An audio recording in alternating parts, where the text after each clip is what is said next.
9. Yaxshilik qilishning madhiysi va foydasi aytiladi. Agar xalqqa hukmronlik yurgizadigansan, barliq so'z harakating bilan yaxshilik qil. Yigitlik o'tib ketadi. Tiriklikmi tugaydi. Sen bu tush kabi dunyodan tezli o'tib ketasan. Hayotingni sarmoya qilki, uning foydasi yaxshilikdir. Bu tangli oxiratda yaxshi yegulik va kaygulik bo'ladi. Kishilarning yaxshisi nima deydi? Angla. Nafas elib yuradigan jonliqlar oxiri o'lgusi. Nazar sol, dunyoda ni arlar tug'ildi. Ular bir muddat hayot kechirib, oxiri o'ldi. Mayli bag, mayli malay yoki yaxshi yomon bo'lsin, o'zi o'lgan bo'lsa, iz nomi qoldi. Endi bu o'rin navbatida sana tegdi. Hammadan avval yaxshilik qil, yaxshi bo'l. Tirik odam oxir o'lgusi va yerni to'shak qilg'usidir. Qara, kishi yaxshilik bilan o'lsa, nomi hayot qoladi. Ikki turlik nom tillarda yashaydi. Biri yaxshi nom, biri yomon nom dunyoda qoladi. Yomon so'kish oladi, yaxshi maqtashga erishidi. O'zingga qarab ko'gin, qaysisini xohlaysan? O'zing yaxshi bo'lsang, noming maqtaladi. Agar yomon bo'lsang, so'kilasan, ay pok kishi. Pas Zahhak nima uchun so'kishga loyiq bo'ldi? Baxtlik Fridon nima uchun maqtaldi? Biri yaxshi edi, uni maqtashdi. Biri yomon edi, uni so'kishdi. Sana yomonlik loyiqmi yoki yaxshilikmi? So'kishni xohlamsan yoki maqtashnimi? Qaysisini xohlasang birini tanla. Tanlig'ining yaxshi bo'lsa-mi, yomon bo'lsa-mi, keyin o'kinma. Tajribali kishi buningga bir tamsil so'z aytdi. Tajribali kishi el-yurt ishini biladi. Kishi yaxshi nom bilan olqishga erishadi. Yomon nom chiqarganlar o'lganda qarg'ish topadi. Yomonlik qilganlarni ko'p sinadim. Kunlar o'tgan sari kuchdan uzildi. Ey bilimli kishi, qanchaki kuzatsam, yomonlarning ishi ilgari bosmadi. Yomonlik bir o'tdir. O't ko'ydiradi. Yo'lida o'tishga bo'ladigan kechik yo'qdir.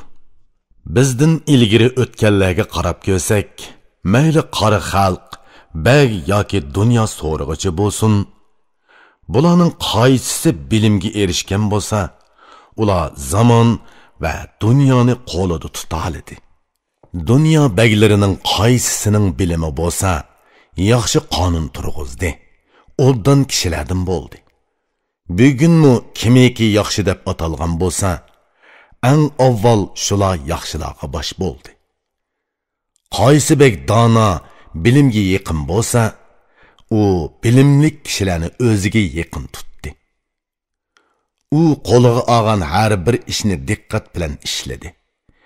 Ilmini ishqa silib xalqni boshladi.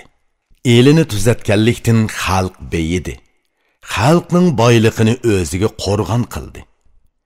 Sexiy deb otilib yaxshi nom chiqargan, sexiy odam o'lsa, uning nomini tirik deb bil.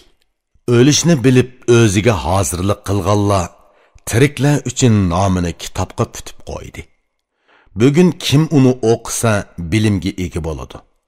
Ularga agishib yaxshilik qiladi. Dunyoda bilimdan aziz yana nima bo'lsin? Bilimsiz deganlik er uchun sat haqoratdir.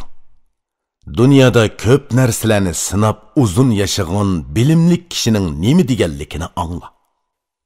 Bilim sizga 4dan o'rin tegsa, qarag'inki 4 paga bo'lsa 4 hisoblanadi. Agar donoga pagadan o'rin tegsa, bu paga 4danmi yuqori bo'ladi. Bunchilik qadr-qimmatning hammasi bilim uchundir. Dunyoda uning o'rni mayli 4da yoki pagada bo'lsin baribir. Qara, bu esil kishilar ikki turlik bo'ladi. Biri bag, biri dana. Bular insonlarning boshlamchisidir. Buningdan boshqalarning hammasini hayvon hisobla. Xohlasang bu tarafda tur, xohlasang u tarafda. Sen qaysi tarafda turasan, menga ochiq ayt. Ikkidan bir tarafida bo'l, uchinchisidan qoch. Biri qo'liga qilich elib xalqni idora qiladi, biri qalam elib yashash yo'lini ko'ztadi. Ulardan yaxshi qonun meros bo'lib keldi. Bu meros kimning qo'liga tegsa, yuqori o'rladi. O'likdan tirikka meros qiladigan narsa so'zdir. Meros qolgan so'zni anglasa, uning ko'p foydasi bor. Aniqki, bilimsiz bir qarg'udir. Ey ko'zsiz qarg'u, bir o'lish bilim ol. Kishi ko'rki so'zdir. So'zning turi ko'p. Yur ey tilim, yaxshi so'zlik kishini maqta. Buningga taqlidan turkcha bir misol keltirib, buni shuningga o'xshatib so'zladim. Aql ko'rki tildir, tilning ko'rki so'z. Kishining ko'rki yuzdir, yuzning ko'rki ko'z. İnsan so'zini til bilan so'zlaydi. So'zi yaxshi bo'lsa, yuzi yo'riq bo'ladi. Nazar silinsa, bu turk baglari jahon baglarining yaxshilari edi. Turk baglari ichida nomi mashhur bo'lg'ini Saodatman To'ng'a olib edi. Yuqori bilimi bilan fazilati ko'p. Bilimlik, aql farosatlik xalqning xili edi. U ajoyib xil, yaramliq, jasur edi. Dunyoda zerak arlar jahon so'radi. Tojiklar uni Afrasiyab deb ataydi. Bu Afrasiyab ko'p ellarni talab boshqurdi. Noiti ko'p fazilat, aql, bilim kerakki, jahon so'rig'ichi ondin jahonga qo'l sunsin. Tojiklar buni kitobda yozdi. Kitobga yozmagan bo'lsa, uni kim biladi? Jasur, botur kishi noiti yaxshi aytgan. Jasur kishi chegish tugullarni yeshidu. Jahon so'rash uchun ming turlik fazilat kerak. Qulonni besish uchun arslon kerak.